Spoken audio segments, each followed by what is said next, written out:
What's going on, guys? It's Bucky and welcome to your 6th C++ tutorial. And in this tutorial I want to go over some concepts with variables that are definitely going to help you later on.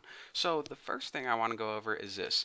You remember in the last tutorial where I told you guys that there are basically two different ways to create variables. The first way is to create a variable called tuna or something and set it equal to a value like 43 all on one line. Simple enough, easy to understand. Well, what I also told you guys you can do is you can declare it, aka create it on one line and set it equal to a value on another line, such as that. They're both perfectly acceptable ways to do things.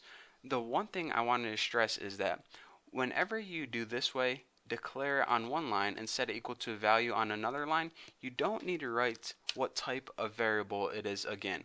Once you give C++ the information of what type of data you're working with, you don't need to list it every time you're working with a variable. C++ will remember that information and it'll keep it. So whenever you're working with tuna later on, you don't need to explicitly write int, and actually you can't, or else it'll give you an error message. So just make sure that, just remember that don't write int twice on the same variable.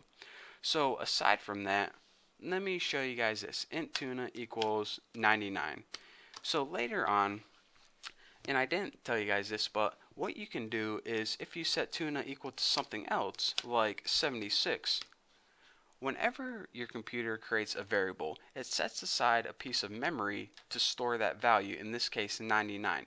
Well, whenever you whenever you use that variable again and set it equal to a new value, what your computer is going to do is it's going to wipe out the old value in order to make room for the new value. So now you said, alright, we have a variable called tuna and that's equal to 99. Well, now we have a variable called tuna and we want to set this equal to 76. Well, alright, so we're going to try to print out tuna, and our computer is going to say, alright, should I print out 99 or 76? Well, since we created one originally that was 99 and then we overrode it to make it 76, it's going to print out 76. So let's go ahead and build and run this and see what we get. 76.